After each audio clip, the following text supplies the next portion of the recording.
But what has happened over the last few years, and I'm not sure when's the last time you've been to LA, but we've had a problem with housing in our city for quite some time. Right.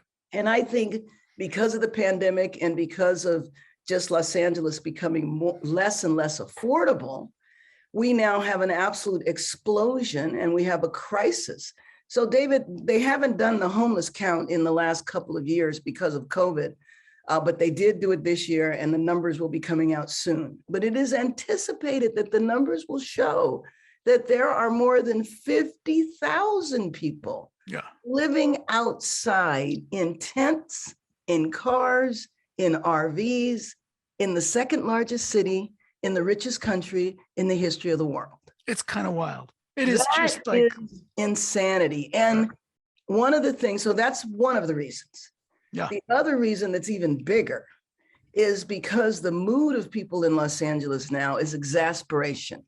They are like, get this out of my sight. Yes. And so there's a fine line between exasperation that leads to really helping individuals and solving the problem, or exasperation that leads to criminalizing the problem. Right. And my concern is that for those people that have lost their ability to have empathy, and I'm not casting shame on them, but if that sentiment catches hold and somebody is elected that agrees with that perspective, we'll start criminalizing people. And even if you don't care about the people, the bottom line is we've done that before and it doesn't work. It doesn't work. You arrest people, they'll be in jail maybe 3 days, and then they'll be right back out on the street. Maybe they won't return to your block. Somebody else will return to your block because they haven't solved the problem. Right. And they'll just go someplace else. So that is what's at stake in our city. We're at a crossroads, and it's a question of will we move forward into the future, or will we reach back into the past and resurrect and repeat solutions that did not solve anything, but actually contributed to the problem. Yeah. Well, so, I've been gone from Los Angeles for over 10 years, 12 years, 13 years. I was up in Northern California for a while.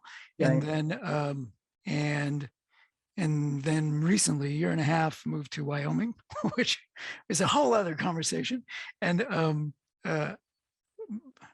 I will say, footnote, love it here, but I've been back to Los Angeles quite a bit and will be, go on a semi-regular basis. And it is noticeable. It is absolutely noticeable that the problem has grown.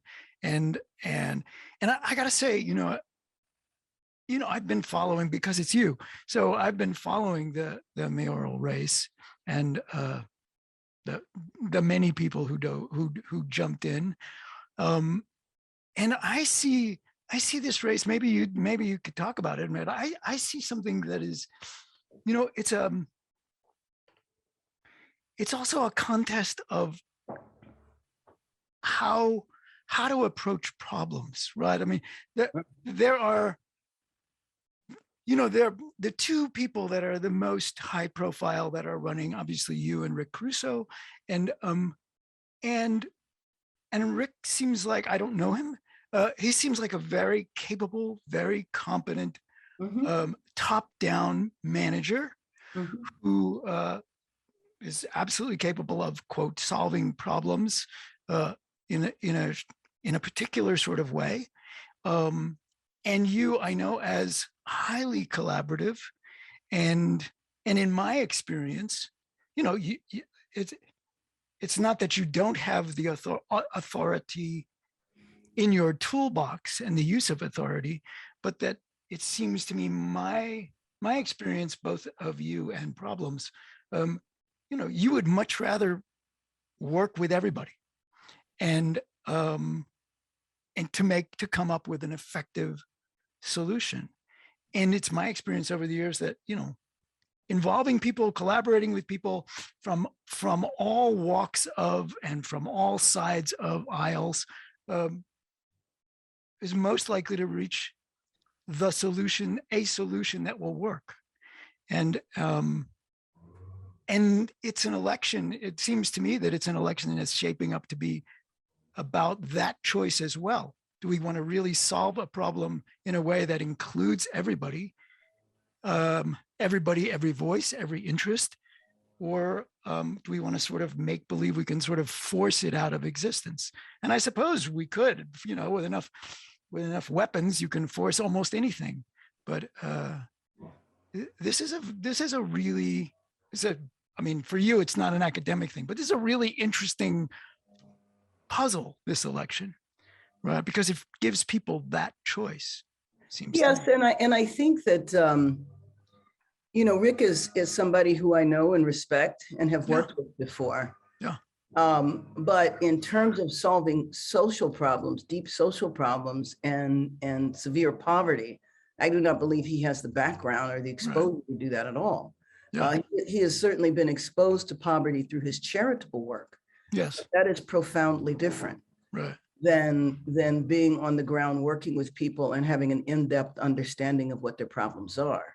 His career has been spent around developing extremely high-end properties that are very nice, although there's a lot of people in the neighborhoods of those properties that have different opinions about that, the impact that the properties have had. Yeah. But you know, that is a qualitatively different experience. And so the question is, and that's why I described it as a crossroads. Do we go back to the past in terms of how we've solved problems? Right. Or do we actually solve the problem? I would say, do we go back in the past as to how we've addressed problems? Right. Or do Exactly. we actually solve problems? Right. Because Right. a lot of people, like I said, just want the problems to disappear. They really are not concerned about what happens to the people.